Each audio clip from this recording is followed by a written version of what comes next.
Misión y comunidad. Encuentros sobre la historia de la Iglesia desde los tiempos de Jesús hasta nuestros días al servicio de fe y alegría. Al encuentro de América.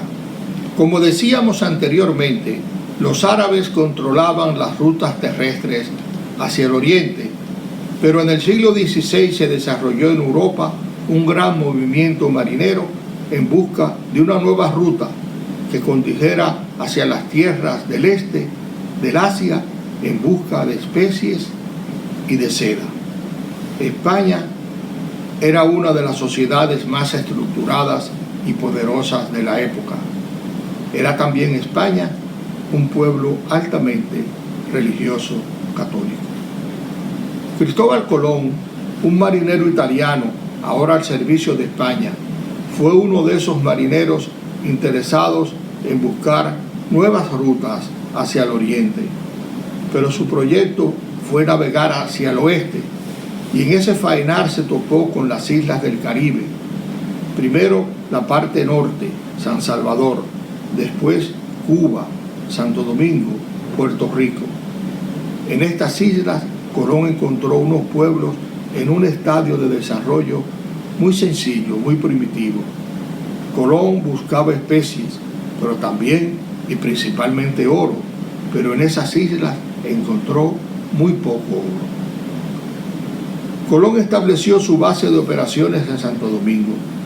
Nuevas generaciones de españoles incursionaron por otras tierras en busca de poblaciones que conocieran el oro, y así llegaron a las tierras de los aztecas en México y de los incas en el Perú.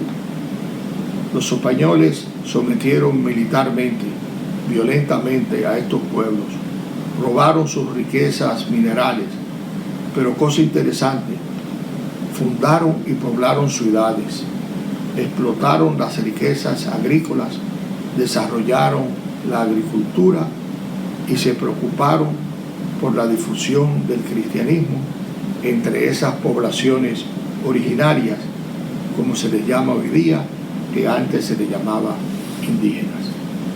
Esto dio ocasión a la mayor empresa civilizatoria de la historia de la humanidad, a la América española.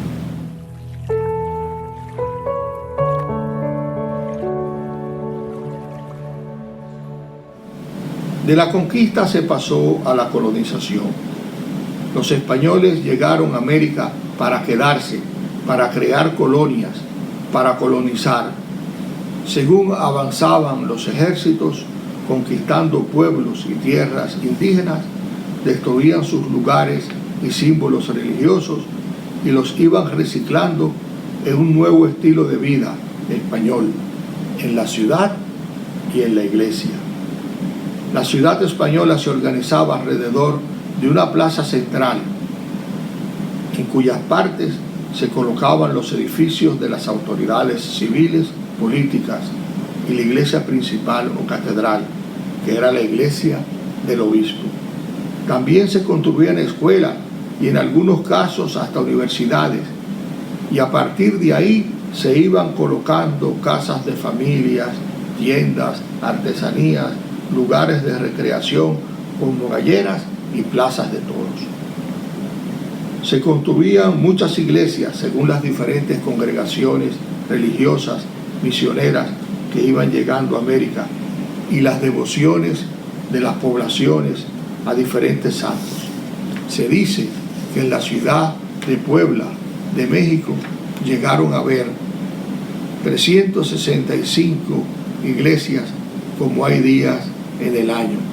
Pero aunque esto sea una exageración, podemos ver ya en el caso nuestro, en la ciudad de Santo Domingo, que entre iglesias y capillas, durante el periodo colonial, se llegaron a construir 15.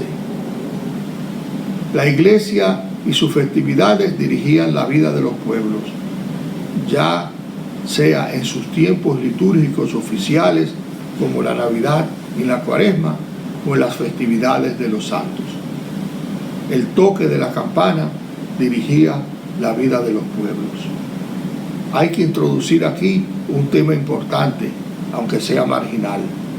Mientras los españoles se dedicaron a conquistar y a beneficiarse de las tierras y de los pueblos de América, otras potencias europeas, franceses, ingleses y holandeses, se dedicaron a robar los bienes de América mediante actos de piratería contra las embarcaciones y las ciudades españolas.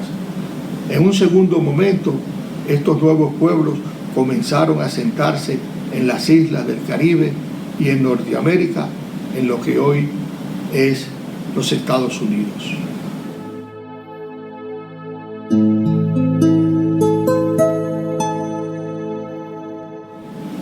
Debemos dedicar un tiempo preferencial a los religiosos y a la evangelización de América. En su momento dijimos que la sociedad española era muy religiosa. Ahora avanzamos y precisamos que esa religiosidad se apoyaba de manera muy principal en la labor de las congregaciones llamadas mendicantes, o sea, las dedicadas a la vida apostólica y pastoral, como llamamos hoy día. Ellas eran mayoritarias en número, en fidelidad religiosa y en obras de apostolado. Al momento del descubrimiento, los grupos religiosos predominantes eran los franciscanos, los dominicos y los mercedarios. Posteriormente se le sumaron los jesuitas, que habían sido fundados a mediados del 1500.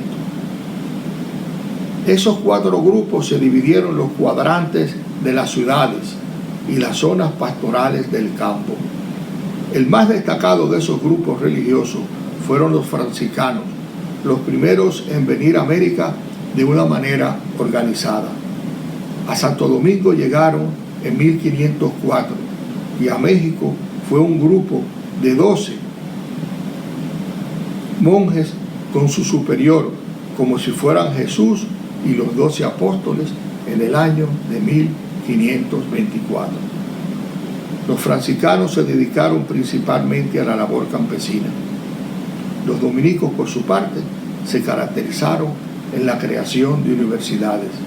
De hecho, las dos primeras universidades de América, la de Santo Domingo y la de Lima, fueron fundadas por los dominicos. La defensa del indio contra el español que los explotaba con el trabajo sobreexplotado fue uno de los hechos más bellos en la historia de la Iglesia de América. En esta labor se distinguió Fray Bartolomé de las Casas, sacerdote dominico.